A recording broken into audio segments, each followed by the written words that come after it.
ಭಕ್ತರ ಹೃದಯಗಳಲ್ಲಿ ಬೆಳಗುವ ದಿವ್ಯ ಜ್ಯೋತಿ, ಆ ಪವಿತ್ರ ಮಹೋತ್ಸವ ಮತ್ತೆ ಶ್ರೀ ಹೊರದುರ್ಗಮ್ಮ ದೇವಿಯ ಮಹಾಜಾತ್ರೆ.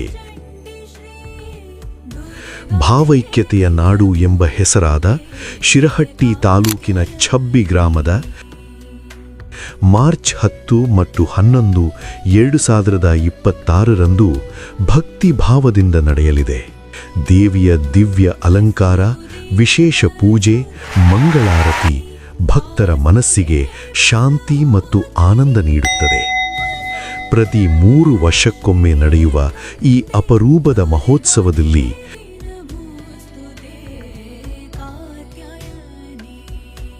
ಕುಟುಂಬ ಸಮೇತವಾಗಿ ಬಂದು ದೇವಿಯ ಕೃಪೆಗೆ ಪಾತ್ರರಾಗಿ ಶಿರಹಟ್ಟಿ ಸ್ಕ್ವಾಡ್ ವತಿಯಿಂದ ತಮಗೆಲ್ಲರಿಗೂ ಹೃತ್ಪೂರ್ವಕ ಸ್ವಾಗತ.